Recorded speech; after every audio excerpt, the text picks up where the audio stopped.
Hey guys, it's Burgernator and welcome back to the channel. Here are 10 quick tips for settings and controls that might make your life a little bit easier in War Thunder. I hope this helps, and if you have any other you want to add, please feel free to drop it in the comments below. Let's go! My first little tip is for aircraft, especially bombers or anything with a bomber or gunner sight like this. First we go to options, then we go to air battle settings, and then you'll see there's a little tab here, autopilot for gunner and bomber sight modes. Make that no.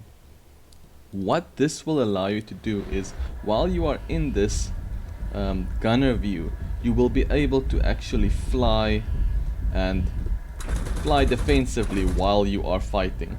This also works while you are in your bomb site.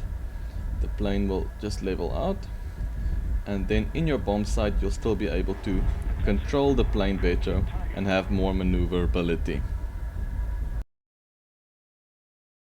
Next little tip is for ground again. We go options, we go ground vehicle battle settings and grass in tank sight. Now you want to turn that off, because as you can see here, you can barely make out that there is a vehicle. But if I then go ground vehicle settings and turn that off, and we look now, we can clearly make out the IT-1. So that is a very useful tip.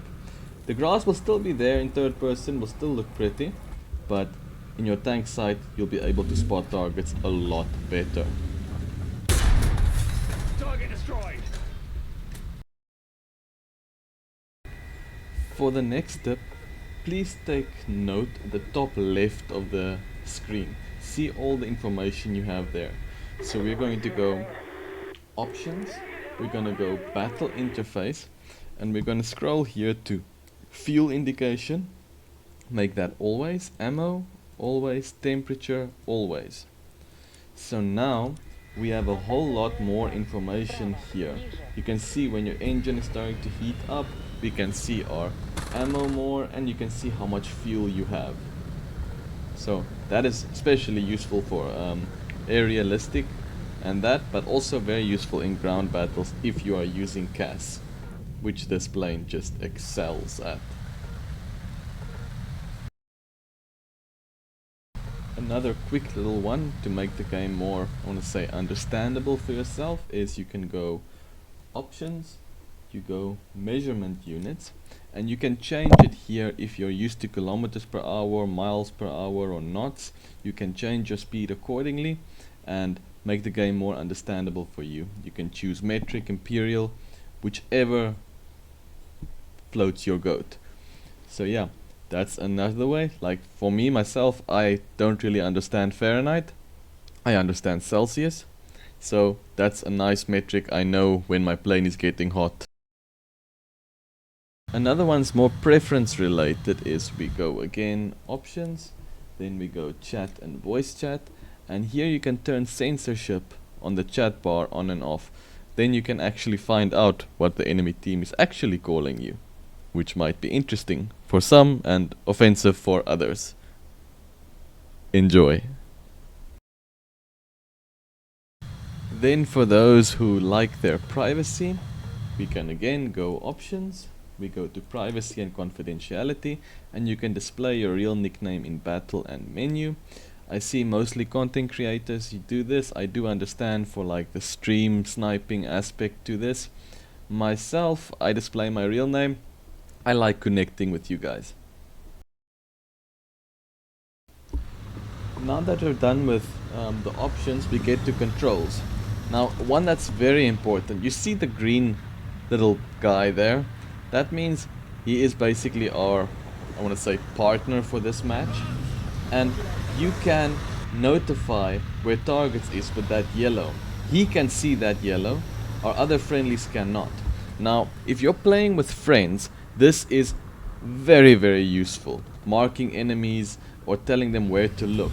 Now, how to do this is we go controls, we go common, and set target for Sqaud. Now as soon as that is set up, then we have this little yellow, which our friendly in green can see. Very important to set up, very useful. Enjoy! Well, the next two points that I have is kind of related, but I'll treat them as two separate ones. First, you want to go to your controls, then you want to go weaponry, and then you want to unbind your machine guns from your primary weapon. So you want your main gun to fire on its own, and you want your machine guns to fire on its own with their own keybinds. So once you have done that, we come to the next part.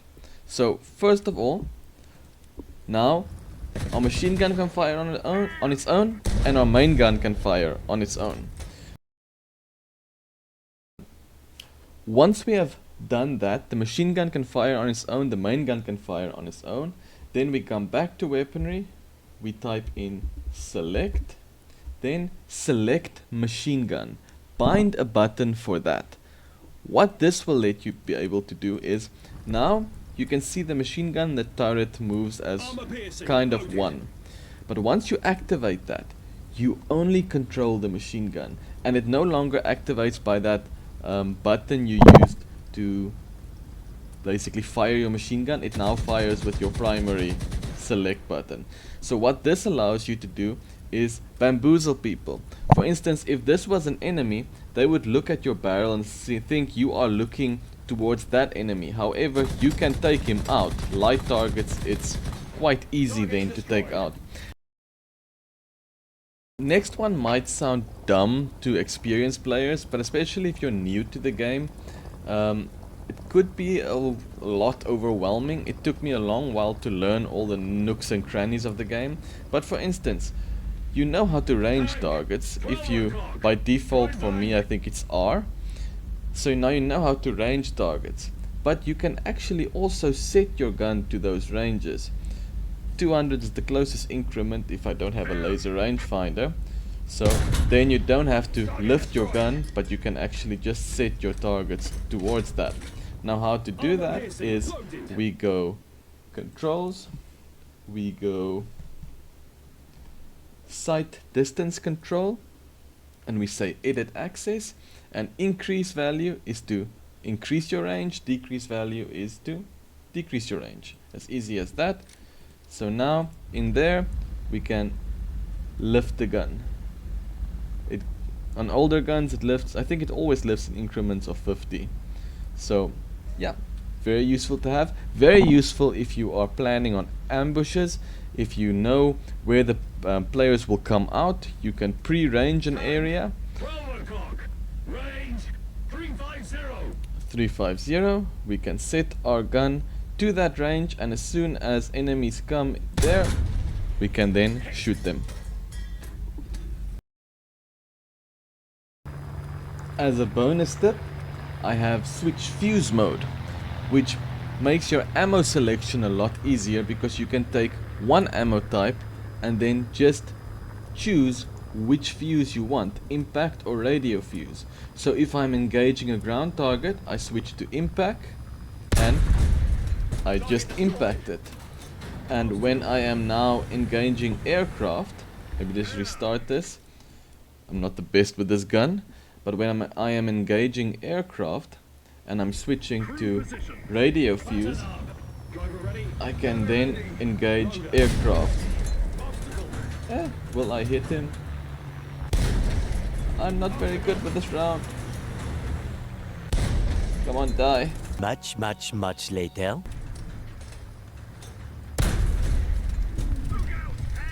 Haha, finally. Yeah. You have to be better than me to actually hit planes. It took a few times, I'm not gonna lie. But then you can have one ammo type and then just switch between them. And just as another like little nugget of information is, everyone playing on console, PlayStation, Xbox, doesn't matter. If you can get it running on your Nintendo 64, by all means, more power to you. but everyone playing on their consoles know that you can play this game on console with mouse and keyboard. I started out playing on PlayStation 4, and when I switched over to mouse and keyboard, my whole world just became so much easier, because I played in the game long before the whole multifunction menu was available to you, and there just wasn't enough buttons. And a mouse and keyboard affords you so much more keybinds that you can make. And by all means, this is in my opinion. You can crucify me in the comments if you want. But yeah, that is my tips for general usage of the game that might make your experience more pleasant. And never take more than 16 rounds in a Leopard, please. There you have it, guys, just a few little tips and tricks, some settings and controls that might make your experience more enjoyable in the game. If you like this style of video and you like tips and you want more, please let me know. Like the video, subscribe, hit the notification bell so you don't miss any more content. Forward this to someone you think might find this useful, and if there's anything you think that people have to know, drop it in the comments and I might include it in the next video. Thank you all so much for watching. I appreciate the love and support. Guys, take care. Have a great day. Burgernator out.